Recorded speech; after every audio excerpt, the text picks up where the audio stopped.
Assalamualaikum warahmatullahi wabarakatuh. Alhamdulillahirrabbilalamin. Wassalatu wassalamu ala asyrafil anbiya mursalin Sayyidina Muhammadin wa ala alihi wa sahbihi ajma'in. Amma ba'du. Puji syukur atas kehadiran Allah Subhanahu wa taala yang telah memberikan kita rahmat dan juga nikmatnya kepada kita semua. Salam salam semoga tetap tercurahkan kepada junjungan kita Nabi besar Muhammad SAW yang telah memberikan kesempatan untuk bisa berkumpul, untuk bisa berdiskusi dan berdialog untuk memecahkan tema pada hari ini. Jadi mengenai self motivation, di mana salah satu karakter yang dimiliki oleh orang-orang sukses gitu bisa memotivasi dirinya sendiri. Nah, mereka tidak pernah merasa perlu untuk dimotivasi oleh orang lain gitu. Mereka tidak pernah merasa untuk didorong untuk melakukan masa depan, untuk bergerak maju, untuk mager atau malas gerak. Nah, mereka justru menjadi orang yang mengajak orang lain untuk bergerak maju agar tidak mager gitu. Nah, kok bisa? Mungkin di benak kalian tuh bertanya-tanya gitu, gimana sih caranya untuk bisa selalu berpikir gitu. Nah, sadar dulu deh, kalau sepanjang hidup kamu harus ditemani sama motivator secara terus-menerus. Kalau waktu kecil kita mengamati untuk suruh mandi, gosok gigi, atau belajar atau menghasilkan hal yang lain oleh orang tua kita, masa dewasa sampai kita masih terus mau gigi mandi atau gosok atau belajar bersama. Nah, itu gak malu kah?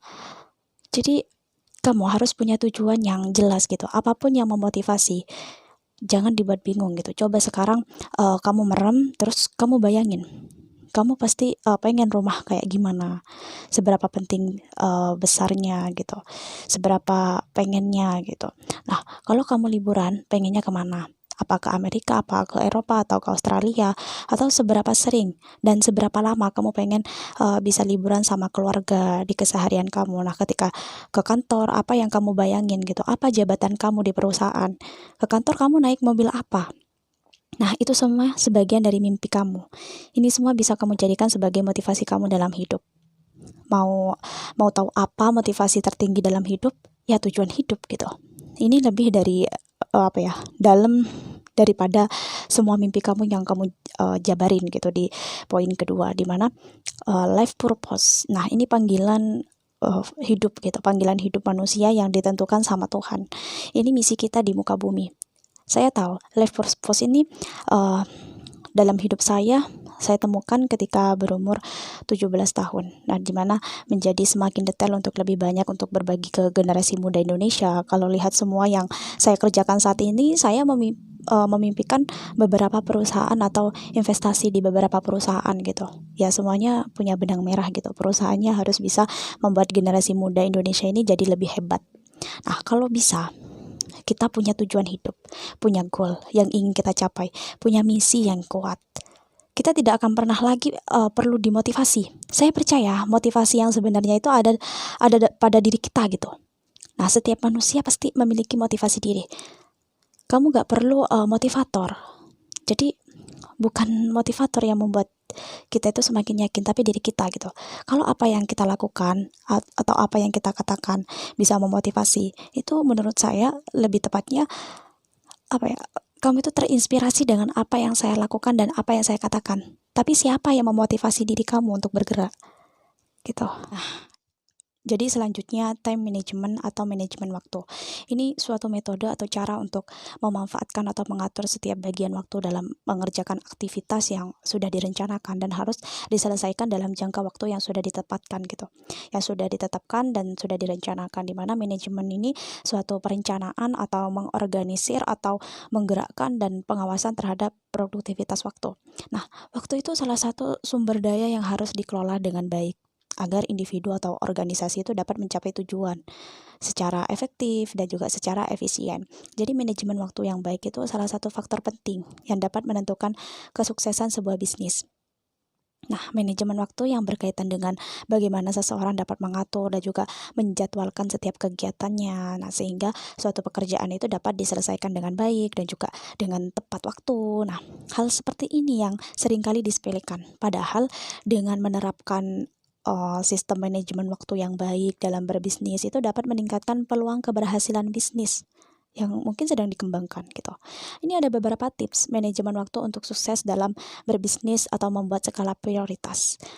Untuk memutuskan untuk menggeluti bisnis. Nah, itu kita harus bersiapkan diri gitu, untuk menyiapkan diri untuk pekerjaan yang akan menyita waktu kita. Bahkan seringkali pembisnis itu merasa waktu 24 jam sehari itu tidak cukup untuk menyelesaikan pekerjaan. Nah, jadi gimana? Dengan banyaknya kegiatan atau pekerjaan itu harus kita selesaikan. Maka kita harus membuat skala prioritas daftar pekerjaan gitu. Apa saja yang harus kita selesaikan? Seberapa penting pekerjaan itu? Dan kapan harus diselesaikan? Disiplin waktu itu memang sangat penting. Tujuan manajemen waktu itu menyelesaikan target sesuai dengan jangka waktu yang sudah ditetapkan, sehingga kita perlu membiasakan bekerja dengan disiplin waktu. Dengan kata lain, tidak menunda-nunda pekerjaan. Sikap disiplin ini ya membuat pekerjaan semakin lama semakin menumpuk dan tidak segera terselesaikan gitu. Fokus dengan apa yang dikerjakan. Jika kita sudah membuat daftar tugas-tugas yang harus kita selesaikan, maka usahakan kita selalu fokus terhadap pekerjaan kita. Berusahalah untuk mengerjakan apa yang sudah kita agendakan gitu. Dan jangan mudah tergoda dengan hal-hal yang tidak berkaitan dengan pekerjaan kita. Mengatur waktu untuk bisnis jangka panjang gitu. Jadi penguasaan untuk menjadi orang yang sukses itu golongan orang-orang yang selalu sibuk dengan pekerjaan. Dan bagi mereka pekerjaan itu prioritas utama. Buatlah setiap waktu kalian itu memiliki waktu yang sangat berharga gitu untuk bisnis gitu. Kita dapat menggunakan waktu senggang untuk merencanakan bisnis jangka panjang atau mengatur target apa yang harus dicapai dalam jangka waktu tertentu gitu. Nah, selanjutnya self awareness. Ini salah satu yang merupakan aspek kehidupan atau kepribadian yang sangat penting di dalam kehidupan seseorang. Karena kita harus bisa mengoptimalkan untuk perkembangan diri ke depan gitu.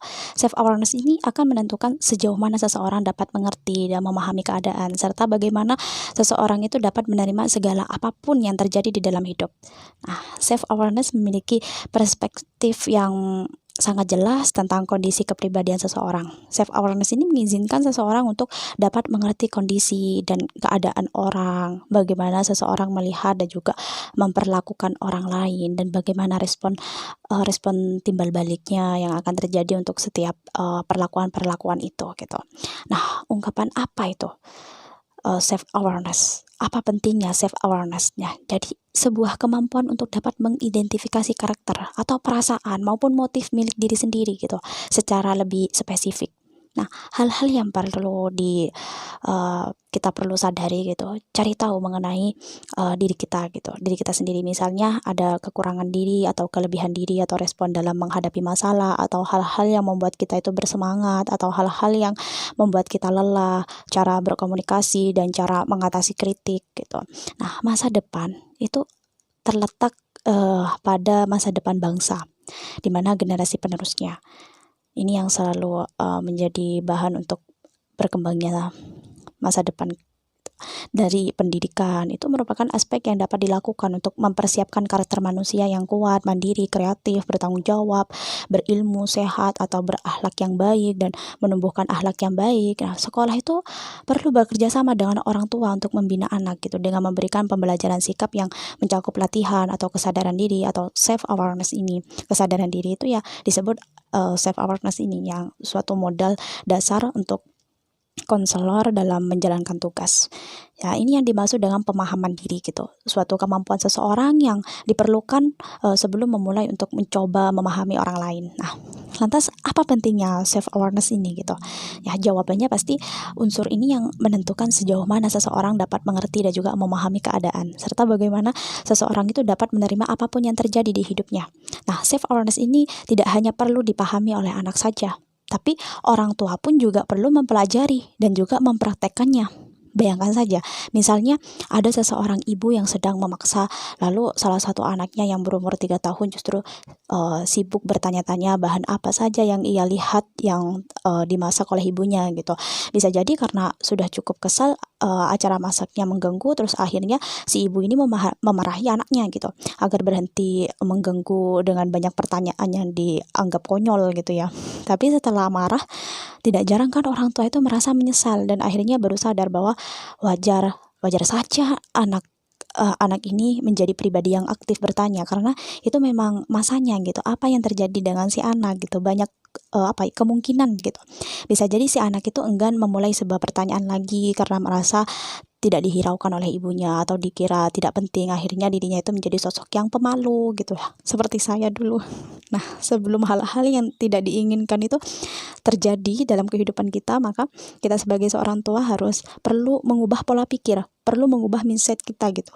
Otak ini pasti memikirkan hal-hal yang semacam ini, anak ini cerewet sekali dari tadi nanya terus, gak tahu apa yang kalau mamanya sedang masak itu gitu. Setelah itu jangan terburu-buru untuk menghentikan rasa penasaran anak, atau bahkan marah, membentak untuk menyuruhnya diam, atau coba berpikirlah lebih luas lagi gitu. Tapi kalau dimarahin nanti dia jadi malu dan segan untuk bertanya-tanya lagi, padahal ini kan tandanya bahwa ia sedang berkembang. Ini salah satu contoh bentuk kesadaran diri orang tua pada anak gitu.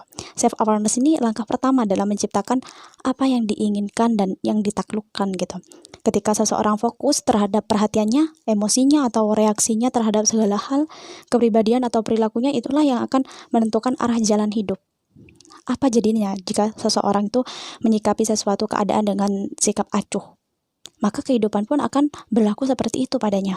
Dengan memahami self-awareness ini, seseorang akan dapat lebih mudah mengontrol perasaan atau tingkah laku atau kepribadiannya gitu, sehingga dapat melakukan berbagai macam perubahan yang diinginkan dan yang terjadi dalam kehidupannya gitu. Nah, selanjutnya jika berbicara tentang self management, kita berbicara tentang mengoptimalkan kekuatan atau potensi diri sendiri, di mana self management ini kunci utama untuk memulai self development atau pengembangan diri. Nah, self management ini atau pengendalian ini sesuatu yang perbuatan yang dilakukan atau yang akan dilakukan itu bisa dari segi ucapan atau suatu yang difikirkan, sehingga diri kita itu terhindar dari hal-hal yang tidak baik serta meningkatkan diri gitu untuk berbuat secara baik, benar dalam konteks itu.